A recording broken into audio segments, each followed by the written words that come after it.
(12월 23일) 월요일 마지막 색연필.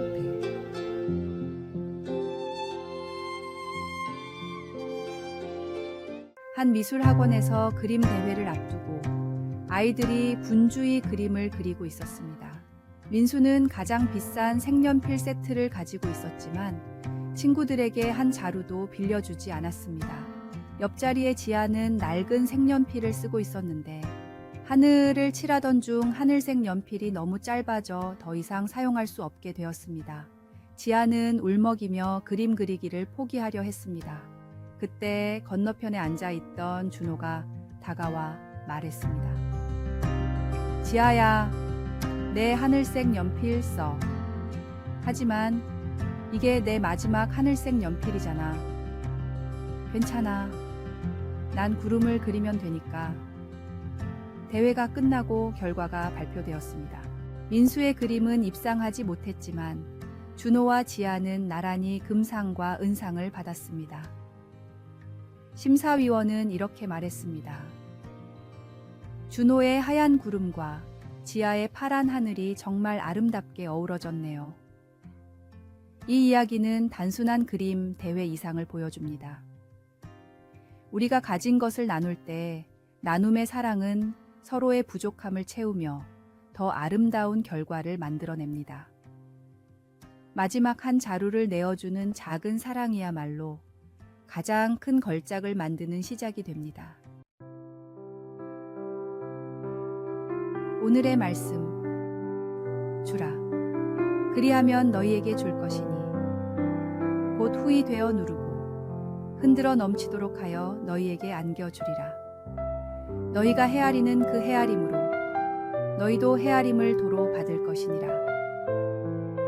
오늘의 만나. 하나님의 사랑은 부족한 자를 채우며 나눔을 통해 더 큰 아름다움을 이루십니다. 가진 것을 나누는 작은 마음이야말로 주님께서 기뻐하시는 진정한 사랑의 표현입니다.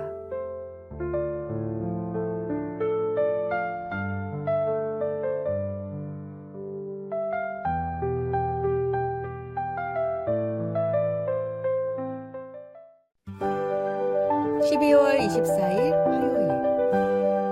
트리의 기원과 빛의 의미. 크리스마스 이브에 마틴 루터는 깊은 숲속을 산책하고 있었습니다. 어둠이 짙게 드리운 숲에서 그는 한 나무가 찬란하게 빛나는 모습을 발견했습니다. 그것은 평범한 전나무였습니다. 그러나 가지 위에 소복이 쌓인 눈과 하늘 높이 떠있던 달빛이 나무를 비추며 눈부신 빛을 만들어내고 있었습니다. 루터는 그 순간 깊은 깨달음을 얻었습니다. 우리 인간도 저 전나무와 같다. 스스로는 초라하고 나약한 존재이지만 예수님이라는 밝은 빛을 받으면 세상에 아름다운 빛을 비추는 존재가 될 수 있구나. 루터는 이 가르침을 사람들에게 전하기 위해 자신의 거실에 전나무를 가져다 놓았습니다. 나무를 장식해 빛을 내게 한 후 찾아오는 사람들에게 이 깨달음을 전했습니다. 이것이 지금의 크리스마스 트리의 기원이라고 전해집니다. 우리는 스스로의 힘으로는 아무리 위대한 일을 해도 허무함으로 끝날 수밖에 없는 존재입니다. 하지만 예수님의 빛을 받으면 우리의 삶은 세상을 밝히는 빛으로 변화될 수 있습니다. 크리스마스는 단순히 장식을 즐기는 날이 아닙니다. 이 땅에 빛으로 오신 예수님을 생각하고 그 빛을 따라 살아가는 삶을 다짐하는 시간이 되어야 합니다. 빛으로 오신 예수님을 따라 세상의 빛을 비추는 삶을 꿈꾸는 아름다운 크리스마스가 되시길 바랍니다. 오늘의 말씀. 예수께서 또 말씀하여 이르시되 나는 세상의 빛이니 나를 따르는 자는 어둠에 다니지 아니하고 생명의 빛을 얻으리라. 오늘의 만나. 우리는 스스로의 힘으로는 빛을 낼 수 없는 초라한 존재지만 예수님의 빛을 받을 때 세상의 희망과 사랑을 전하는 빛의 통로가 될 수 있습니다.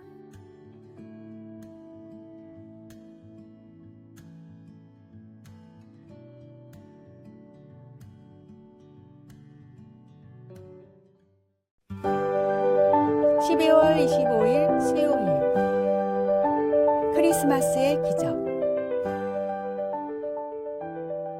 7600 통급의 메러디스 빅토리호 선장 레너드 라루는 피란민 1만 4천여 명을 태우기 위해 무기와 물자를 과감히 버렸습니다. 배의 수용 정원에 230배에 달하는 사람들이 탑승했지만 단 한 명의 사망자도 없이 안전히 거제도에 도착했습니다. 더욱 놀라운 것은 여정 중 5명의 새 생명이 태어났다는 사실입니다. 생명을 향한 희생이 만들어낸 크리스마스의 기적이었습니다. 이 이야기는 우리에게 중요한 진리를 읽게 옵니다. 어떤 명분과 희생도 생명을 구하는 일보다 우선시될 수 없습니다. 우리를 구원하시기 위해 가장 높고 귀하신 예수님께서 가장 낮고 천한 곳에 가장 연약한 모습으로 이 땅에 오셨습니다. 성탄은 바로 그 사랑과 희생을 기억하는 날입니다. 우리에게 생명을 주신 하나님의 사랑을 감사히 누리십시오. 그리고 그 생명을 이웃과 나누십시오. 우리를 통해 또 다른 크리스마스의 기적이 나타나는 복된 성탄절이 되기를 축복합니다. 오늘의 말씀. 우리가 아직 죄인 되었을 때에 그리스도께서 우리를 위하여 죽으심으로 하나님께서 우리에 대한 자기의 사랑을 확증하셨느니라. 오늘의 만나. 생명을 위한 희생은 가장 위대한 사랑의 표현입니다. 예수님께서 우리를 위해 이 땅에 오신 것은 생명을 주고 풍성하게 하시기 위함입니다. 그 생명을 감사히 누리고 이웃과 나누는 삶으로 크리스마스의 기적을 이어가십시오.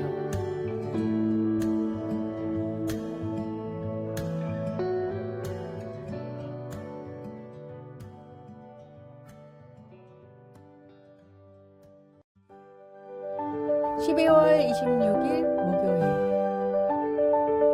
거북이의 경주.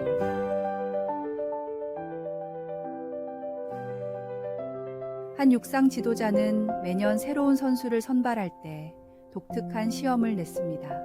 400m 트랙을 가능한 한 천천히 달리되 중간에 멈추거나 걸어서는 안 된다는 규칙이었습니다. 이 시험은 대부분의 선수들에게 이상하게 보였습니다. 왜 빨리 달리지 않고 천천히 달려야 하나요? 어떤 선수들은 속도를 참지 못하고 빨리 달렸고 어떤 선수들은 지루해서 걷기 시작했습니다. 그런데 한 소녀는 거북이처럼 느리지만 일정한 속도로 달렸습니다. 다른 선수들이 웃고 놀려도 개의치 않고 끝까지 자신의 페이스를 유지했습니다. 지도자는 그 소년을 선발하며 말했습니다. 빠르게 달리는 것은 누구나 할 수 있지만 자신의 페이스를 끝까지 지키는 것은 아무나 하지 못합니다. 마라톤은 단순히 달리는 경기가 아니라 인내의 경주입니다. 그 소녀는 후에 올림픽 마라톤 메달리스트가 되었습니다. 이 이야기는 신앙의 경주를 떠올리게 합니다. 신앙은 단기간에 성과를 내는 경주가 아닙니다. 때로는 느리더라도 포기하지 않는 꾸준한 걸음이 중요합니다. 믿음의 길은 인내와 지속성으로 완성됩니다. 끝까지 자신의 걸음을 이어갈 때 우리는 결국 결승선에 도달할 것입니다. 오늘의 말씀. 이기기를 다투는 자마다 모든 일에 절제하나니 저희는 썩을 면류관을 얻고자 하되 우리는 썩지 아니할 것을 얻고자 하노라. 오늘의 만나. 신앙의 길은 한순간의 열정이 아니라 한 걸음씩 꾸준히 나아가는 인내의 여정입니다. 넘어질지라도 포기하지 않고 걸어갈 때 하나님은 우리를 결승선으로 이끄십니다.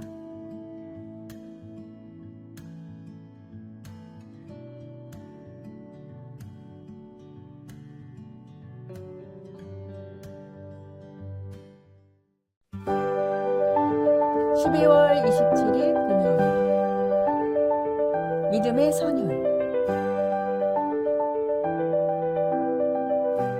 오페라 사업 실패로 깊은 좌절에 빠져있던 핸델에게 어느 날 찰스 제넌스가 찾아와 한 대본을 건넸습니다. 성경 구절들로 엮은 메시아에 관한 대본이었습니다. 핸델은 대본을 읽으며 강한 영감을 받았습니다. 그는 24일 동안 거의 먹지도 자지도 않은 채 작곡에 몰두했습니다. 하인들의 증언에 따르면 그의 방에서는 끊임없이 음악이 흘러나왔고 때로는 눈물을 흘리며 작곡을 이어갔다고 합니다. 핸델은 절망 속에서 기쁨과 영광의 찬양을 써내려갔습니다. 1742년 4월 더블린에서 초연된 메시아는 큰 감동을 불러일으켰습니다. 특히 할렐루야 합창이 울려 퍼질 때 조지 2세 영국 왕은 자리에서 일어나 경배했고 모든 청중이 함께 기립했습니다.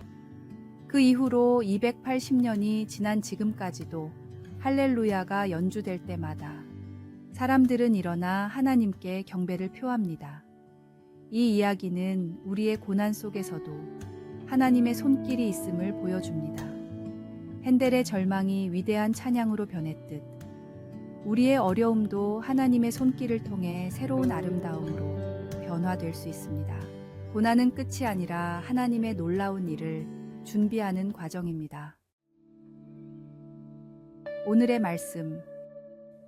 우리가 알거니와 하나님을 사랑하는 자, 곧 그의 뜻대로 부르심을 입은 자들에게는 모든 것이 합력하여 선을 이루느니라. 오늘의 만나. 고난 속에서도 하나님은 쉬지 않으십니다.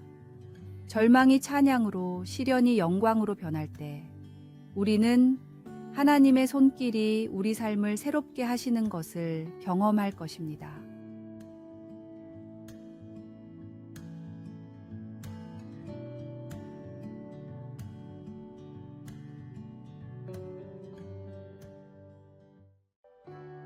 아래의 빨간색 글자 구독을 누르시어 더 많은 전도의 열매를 맺으시기를 기도합니다.